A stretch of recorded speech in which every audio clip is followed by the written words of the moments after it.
Լրագրողների ճեպազրույցում Հայաստանի երրորդ նախագահ Սերժ Սարգսյանը հայտնել է, թե որևէ իշխանություն Արցախ վերադարձի հույսը փակելու իրավունք չունի։ Արձագանքելով հարցադրմանը, թե ինչպես է վերաբերվում այն կարծիքին, որ որոշ անձինք փորձում են պառակտել ընդդիմադիր դաշտը, երրորդ նախագահը հայտնել է, թե լրագրողներն են փորձում պառակտել, իրենք ընդդիմադիր դաշտը երբեք չեն պառակտելու։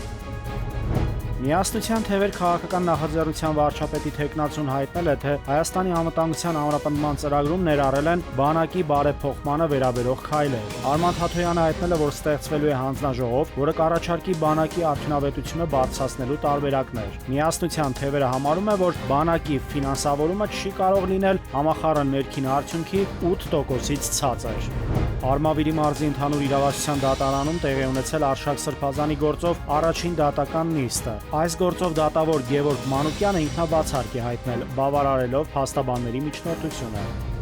Մայրաթոր Սուրբ Էջմիածնին անհատույց սեփականության իրավունքով հողատարածք այլևս չի տրամադրվի։ Ազգային ժողովը ամբողջությամբ ընդունել է Հայաստանի տարածքային կառավարման եւ ենթակառուցվածքների նախարարության ներկայացրած հողային օրենսգրքում փոփոխություն կատարելու մասին օրենքի փոփոխությունների նախագիծը։ Ընդդիմադիրների ձևակերպմամբ Ազգային ժողով բերված նախագիծն անհիմն է։ ՔՊԱ-ական падգամավորներն էլ հայտնել են, թե օրենքի այդ փոփոխությունները եկեղեցու դեմ չեն, այլ կարգավորելու են հողային սեփականության հարցերը։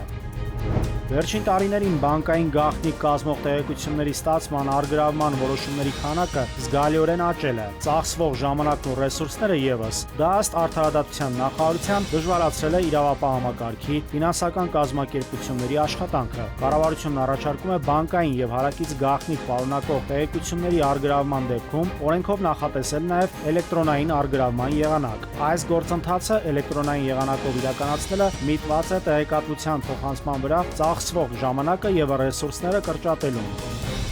Աշխատանքի եւ սոցիալական հարցերի նախարարությունը հայտարարում է, որ հաշմանդամություն ունեցող քաղաքացիները, որոնց անհատական ծրագրով ցուցված են տակդիրներ, դրանք կարող են ստանալ պետական ծրագրով, հավաստագրված կազմակերպություններից ամսական 120 հատ 36,000 դրամի չափով։ Նախարարությունից հայտնում են, որ կան նաեւ այլ աջակցող միջոցներ ևս, որոնք ընդլայնվել են։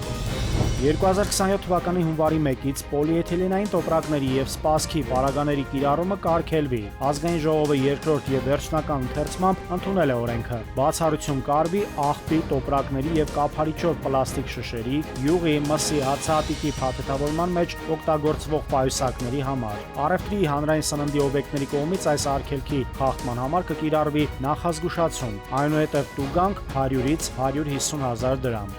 Նայիրի Մուրադյան, ժամը լրատվական։